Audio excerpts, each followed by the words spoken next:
Maybe what happens with the church at times, but not only in our denomination, but all Christian churches, is that we become too pastor-centered. And the pastor leaves, and the church dies, and the next pastor comes up, and there's a roller coaster. And he wants to say, well, what's being hurt? It is our ministry. The ministry goes on. It does. It goes on.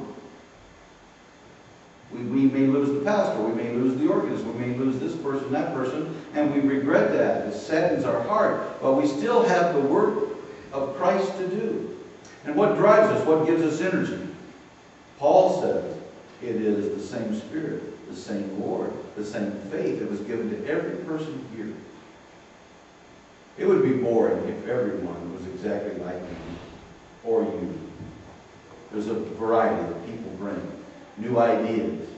I like that. I don't know about other leaders, but bringing people together to be your yes people, it doesn't work. It doesn't work.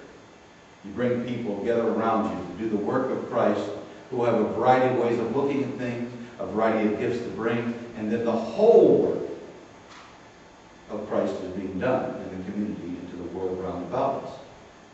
And so Paul was right. Be thinking about one another.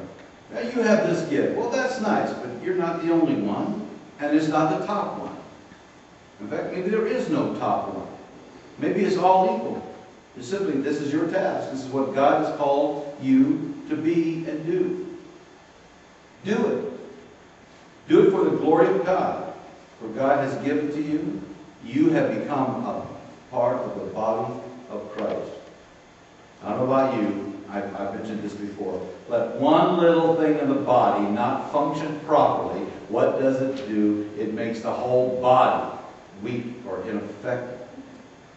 When my mother hurt me about 2 weeks ago, messing with my toes, and took a hunk of meat right out of my toe, I have just been not well since. One little thing in the life of the body. Well, what happens? I don't know much about physiology, Rob, but it seems to me that when one thing is hurt, other things begin to come in, and health and courage and messages from the brain and enzymes and blood flows or whatever it is to help heal that. Because I need that healed, that I might be whole, that I might do what the body was intended to do. Same with the church. That's what Paul said. We are many parts, but one body. Given life, if you will, by the same Spirit and the same God. So whatever that gift is, the gift of hospitality, the gift of work. I use the word sometimes, but I don't mean it in that kind. I use the word jealous. I am so jealous of a person who can play the piano. I wish I could. But I'm not jealous in that I'm mad at her because she plays the piano. I admire those people who can work with their hands, who can build things. I wish I could. I'm good enough to know what a screwdriver is. I think I can even pick out a Phillips and a flathead, I think. I might have to think about that. And a hammer. I think that thing has a brown thing like that. I'm not mad at them. I'm not jealous in a jealousy kind of way. I'm just jealous, wish I could do that. But they add so much. And sometimes they'll say, I'm so inadequate because I can't. And they would always say to me, oh, Pastor, you have your role, and we have our role, and together we'll do this. We'll build the kingdom of God. We'll share with the world this God we love, this Christ the Savior we serve. And now today we honor the Spirit that comes and drives us, helps heal us, informs us, comforts us, reminds us of everything that Jesus said to keep us going. Keep us going. Some days when I feel like I'm an orphan in the world, or maybe everybody feels that way once in a while, the Spirit kind of whispers and says, don't you remember what Jesus said? I'll never leave you orphan, ever. I'll come and be with you. I'll speak with you. I've given my Spirit to you. And when the last days on earth for you, I will come again and take you to myself.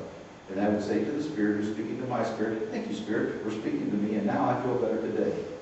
Now, I don't say that out loud because people will think I'm crazy, but that's the process.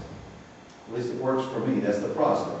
Those days I get down, I try to remember that Jesus is with me, and what did Jesus say? It's part of the body. And sometimes what Jesus says has come through friends. Straighten up. Why right? Pastors need to hear that once in a while too. Straighten up, you'll be all right. You know. Let us encourage one another in the gifts that God has given every person in this room. You are gifted. Do something with it that God has given you.